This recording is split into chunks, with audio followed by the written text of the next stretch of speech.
Hi, I'm Skinny Cheeks, and this will be one of several videos covering new info from the Update 31 patch notes for the Waking Flame DLC. Like I did with the Blackwood chapter, the full patch note reviews will be over on Twitch, and then I'll break them down here on YouTube. So in this video, I'll cover the combat balance and ability changes, as well as the somewhat controversial light and medium armor changes, which I actually think are pretty cool, but we'll get into that more in a bit. So let's start with some base game changes. The PvP campaign changes. For Update 31, the existing no CP, Cyrodiil, and Imperial City campaigns will now also prohibit proc sets from firing. We have expanded the number of sets from the original grouping that worked during the initial test several months ago. So I won't go through all of these sets, you can read through them on the forum post if you'd like, but pretty much just extending the original list of sets allowed in no proc campaigns. Should hopefully keep the feel of what people enjoyed with no procs, but also allow for some more build diversity instead of everyone just running the same couple of sets like they did with the last no proc event. And then with the companions, there are a lot of small adjustments and bug fixes. I'm not going to read through all of these either, but they're definitely still working on smoothing out the companion experience. They also drastically improved the back-end scripting of Taunt to be more responsive and follow its intended rules better. This should fix multiple issues where taunts would sometimes lose target context, exhibit issues when cast from a range, and had race conditions where some parts of the hidden behaviors such as taunt immunity would still apply to a target even if you failed to taunt them.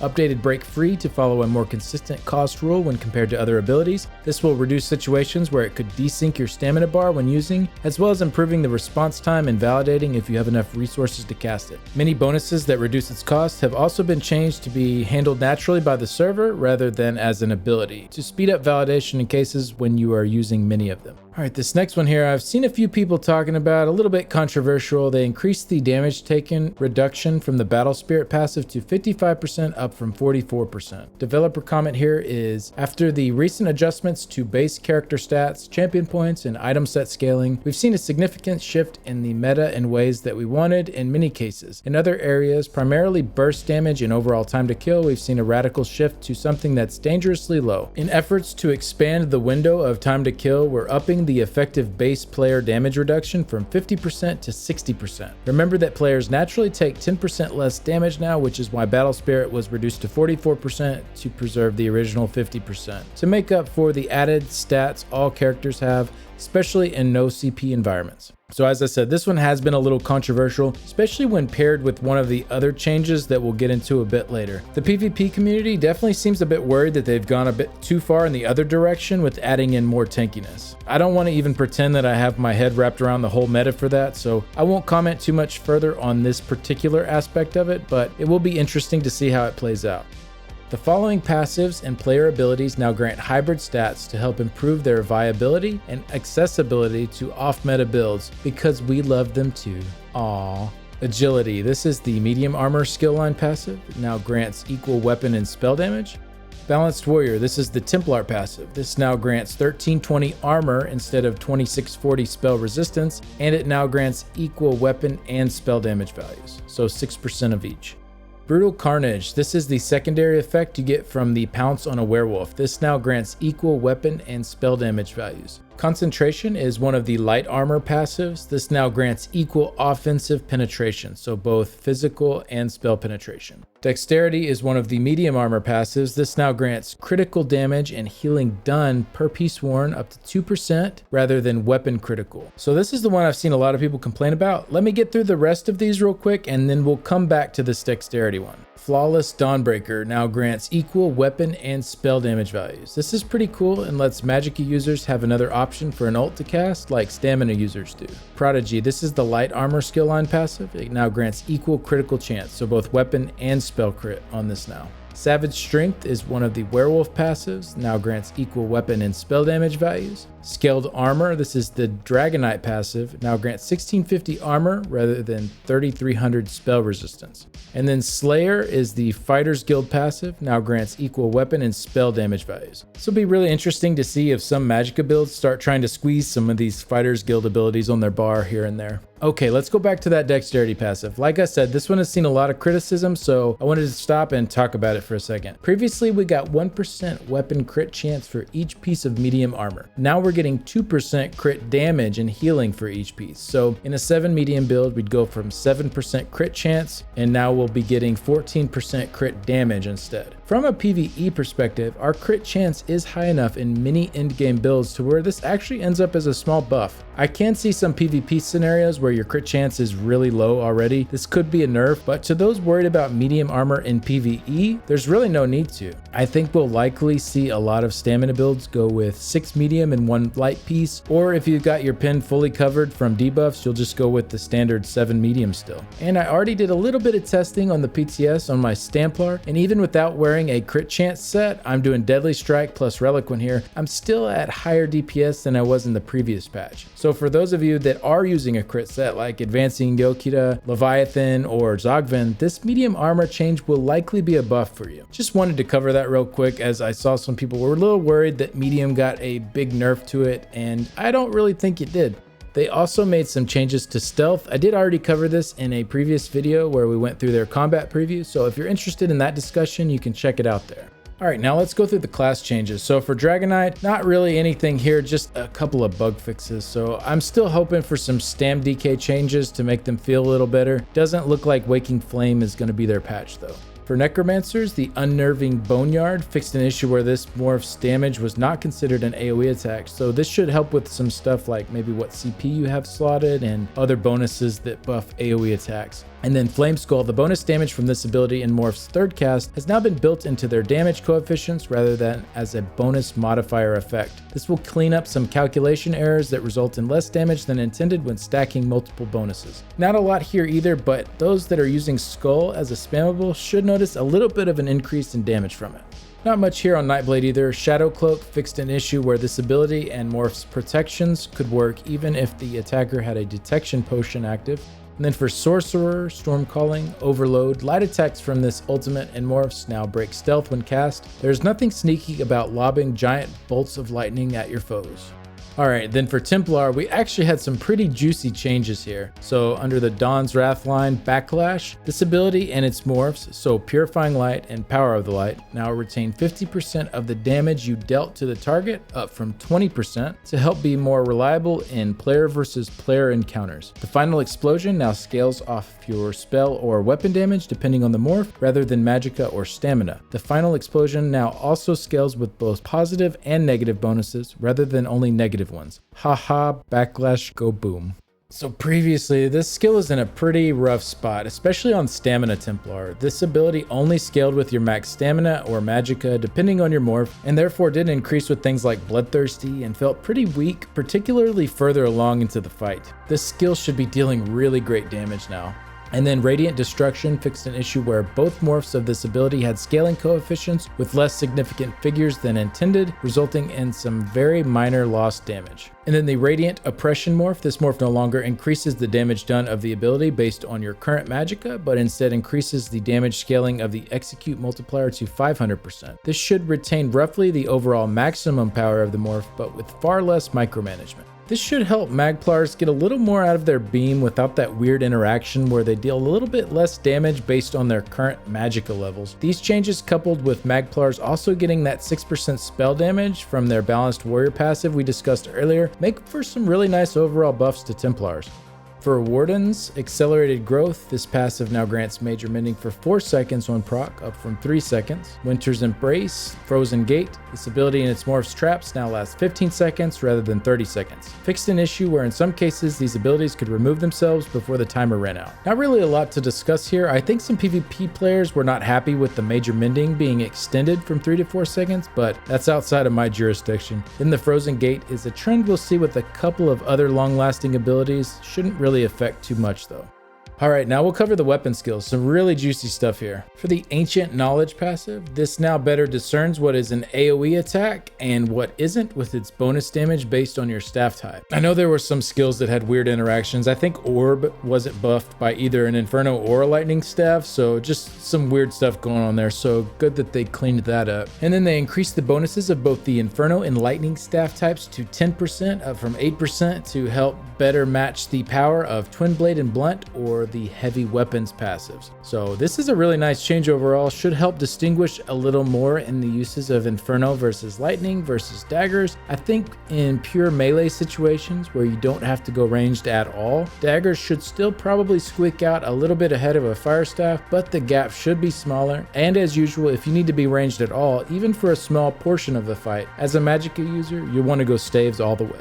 Destructive Touch. This one got a pretty big rework all around, and I'm excited to see what people do with it. This ability and its morphs now guarantee their respective element type's status effect on hit. Increase the cost to $29.70, up from $2,700 to incorporate the added auxiliary effect. Increase the range to 15 meters from 14 meters for better consistency since Destructive Clinch was already 15 meters. And then the Frost Touch and Reach versions of this ability now deal 80% more damage on its initial hit to make them equal to other ranged spammable damage attacks to give love to those Frost DPS out there. Destructive Clinch Morph. The Frost version of this ability still remains tank focused rather than DPS focused, and as such has received a cost reduction to $14.85, down from $2,700. It also applies Major Maim for 5 seconds at rank 4. So the developer comment on this: with the introduction of the Frostbite set in update 30, we saw a lot of discussion on the viability of frost damage sets and how their main drawback, regardless of their power, was there was no frost damaging ability that could be used as a spammable attack.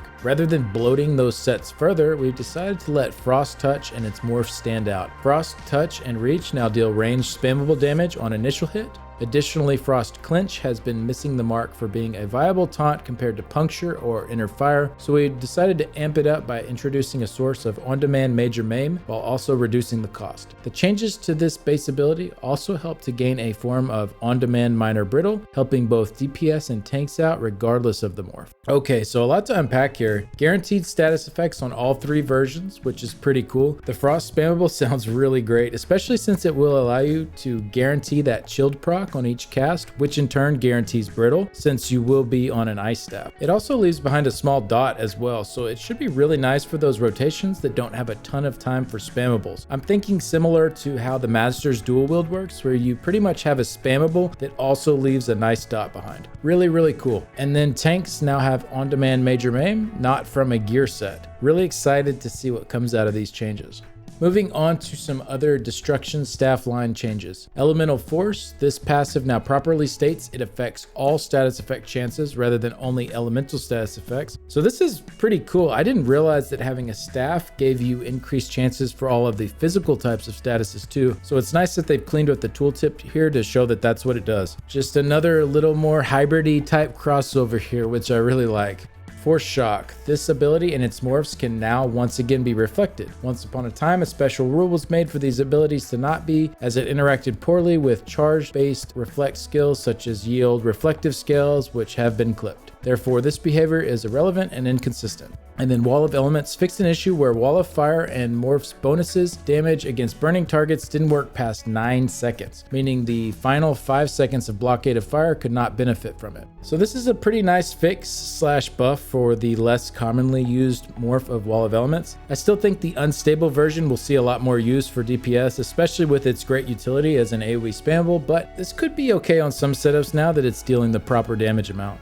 Elemental Susceptibility. This morph now persists indefinitely until the target leaves combat or dies, rather than lasting 20 seconds and refreshing whenever they take damage from you. So this is kind of interesting. This morph doesn't see a lot of use, as the other morph that provides Magicka Steel is much more common. However, with more ways to get Magicka Steel in the game now, this could provide a nice way to keep this buff up without having to mess with it for the rest of the fight and just focus on other stuff, provided you do have a consistent form of Magic Drain already going, like a Nightblade using Debilitate. We'll see if this gets any more play in its current form, though when you think about it, not really much has changed, as the previous iteration only required you to deal damage once every 20 seconds to keep it up forever as well.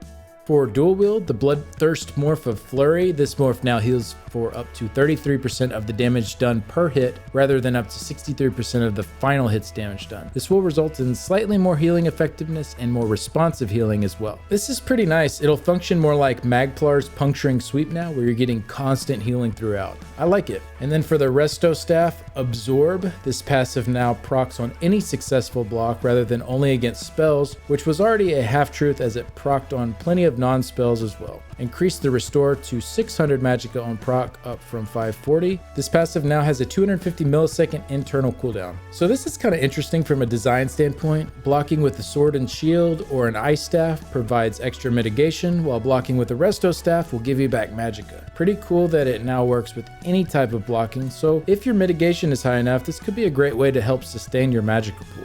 Essence Drain. Increase the duration of Major Mending from this passive to 4 seconds, up from 3 seconds. So this one and the Warden passive were both buffed from 3 to 4 seconds, so they still match each other. Also, this passive now heals a friendly target within 12 meters of the enemy you heavy attacked, up from 6 meters. Increase the healing done to 50% of the damage done, up from 30%. Fixed an issue where this passive could critically strike, despite the initial hit already being able to do that. No double crits allowed at the dinner table.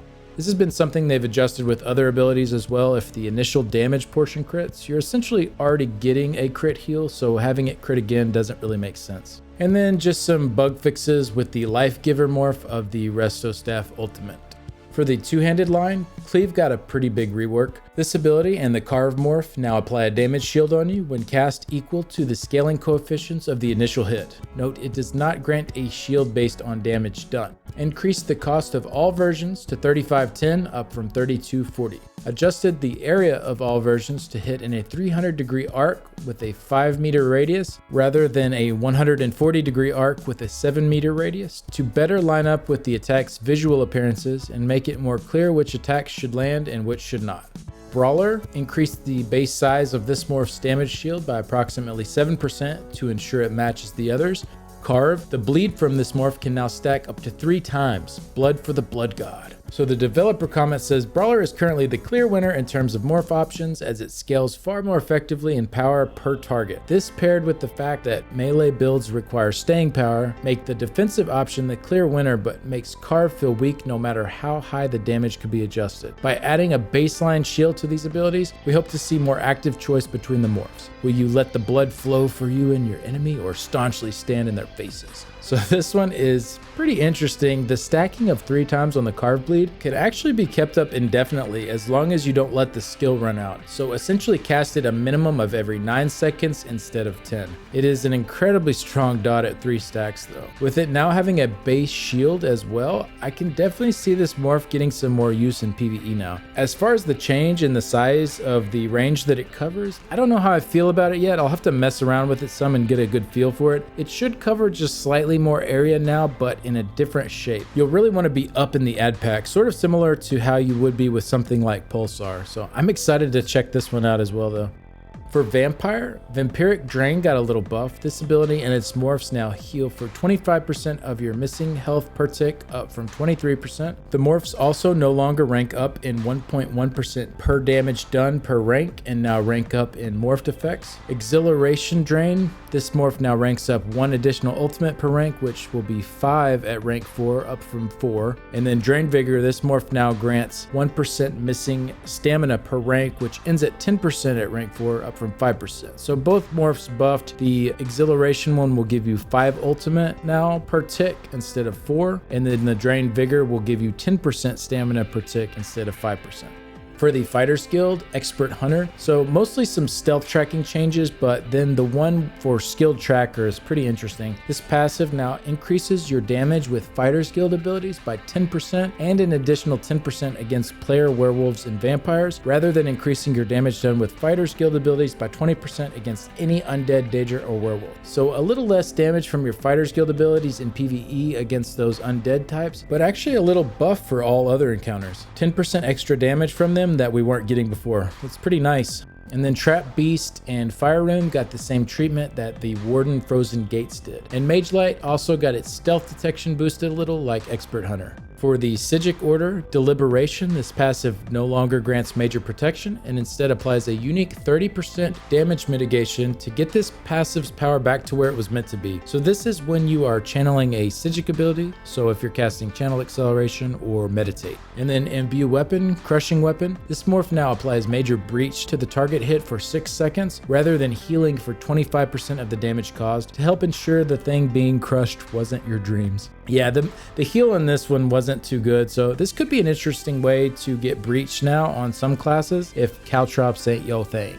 For Inner Fire, this ability in morphs will now only apply their unique visuals if the synergy successfully applied to the target, fixed an issue where Inner Fire and Rage were placing an extra negative effect on targets, and then for Inner Beast, increase this morph's damage taken bonus on the target to 12% at base, up from 2%, to better enable the few bruiser tanks out there that were utilizing this skill. So the Inner Beast morph will now rank up to 15% additional damage done while you have this applied to an enemy. It is a taunt though, so you can't just slap it on your bar as a DPS and start casting it on stuff. But I think they may need to adjust it to where the taunt from it needs to be active for you to receive the damage bonus. Otherwise, this is going to have some really weird interactions on some encounters with multiple people trying to run it. I do like the idea though for an off tank that may need to hold aggro on something to get to do a little extra damage. It's not a super common role, but definitely is a thing to have an off tank damage dealer. This may just need a few tweaks to ensure multiple people aren't slotting it.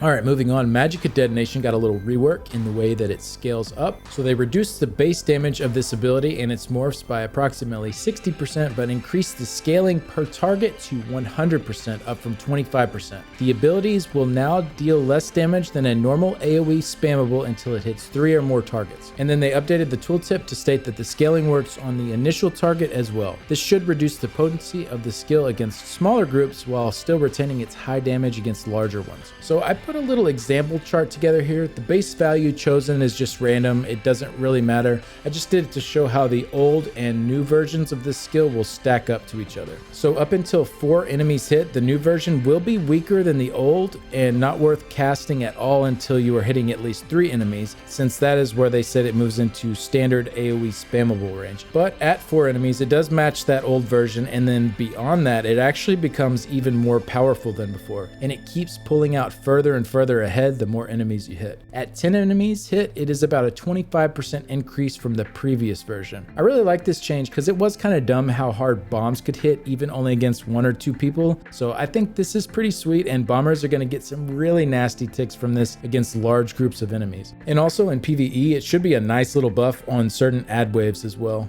And then finally, I hinted at this at the beginning of the video when we were talking about mitigation, Revealing Flare. This ability and its morphs now prevent stealth and invisibility for 4 seconds, up from 3 seconds. So this is just matching the Expert Hunter and Mage Light, but this next part's where people seem to be a little concerned. This ability and its morphs now passively grant major protection while slotted to ensure they do not feel lackluster to slot when not actively trying to deny stealth or invisibility, similarly to Mage Light or Expert Hunter granting major buffs. Alright, so let's unpack this all here. Major protection is a very nice buff, but it isn't too crazy. It's only 10% now, unlike the 30% that it used to be. But 10% is still a pretty decent sized mitigation buff. That's worth roughly 6,600 armor, and that will be just for slotting an ability on your bar. But let's compare that to the other skills like this. With Camo Hunter, we get Major Savagery, 12% crit chance, Minor Berserk, 5% damage done, and 3% weapon and spell damage from the Slayer passive for having it slotted. And then Inner Light gives us Major Prophecy,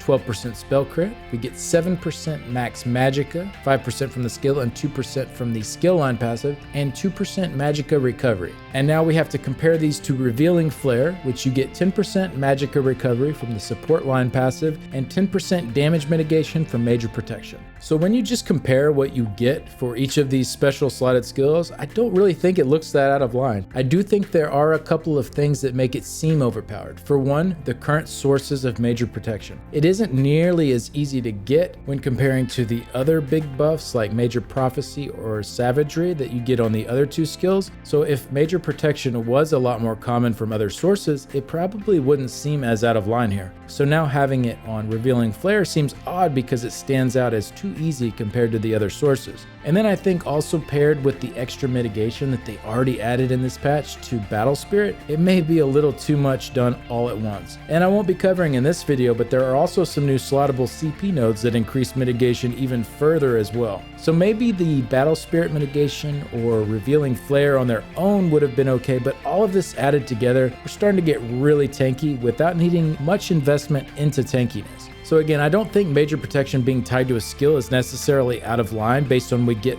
from slotting the other skills, but it may be out of line with the current sources of major protection, and so that aspect may need to be revisited. As a PvE main, I mean, I welcome this change, but I can see how on the PvP side of things, all of this stacked extra mitigation could start to be a problem. I've seen some people suggest minor protection for slotting it, but I really doubt nearly as many people would slot it if it was only minor. Bar space is kind of precious, especially in PvP, so I think people may be slightly over exaggerating the ease of fitting something like this on your bar, but I'm definitely interested to see what you guys think about it. And then the final thing I'll cover in this video is the Prismatic weapon. This enchantment now deals damage equal to a normal absorb enchantment and restores health, magicka, and stamina equal to half of the potency of a singular resource rather than dealing bonus damage to undead and Daedra. The developer comment says, similar to Skilled Hunter, this enchantment is too narrow in its use case, requiring it to check too many cases where it should and should not work. Rather than continuing that, this enchantment will now fit the proper theme of prismatic enchants, where it offers all three of the primary resources in one at half the efficiency of a singular. So I don't necessarily mind losing the prismatic enchant for Daedra encounters. I did think it was kind of neat, but overall I really don't care that much. The only thing I'm concerned with is the replacement that we're getting for it. I don't really see it being that useful and don't see too many builds benefiting from it. Support are generally already locked into whatever enchantments they need to run, and DPS have their damaging enchants, so they won't really mess with Try Restore. I don't know if I really have a good solution here, but I don't think this is the one. I'd love to hear if you guys have any ideas or thoughts on it, or anything else discussed in the video.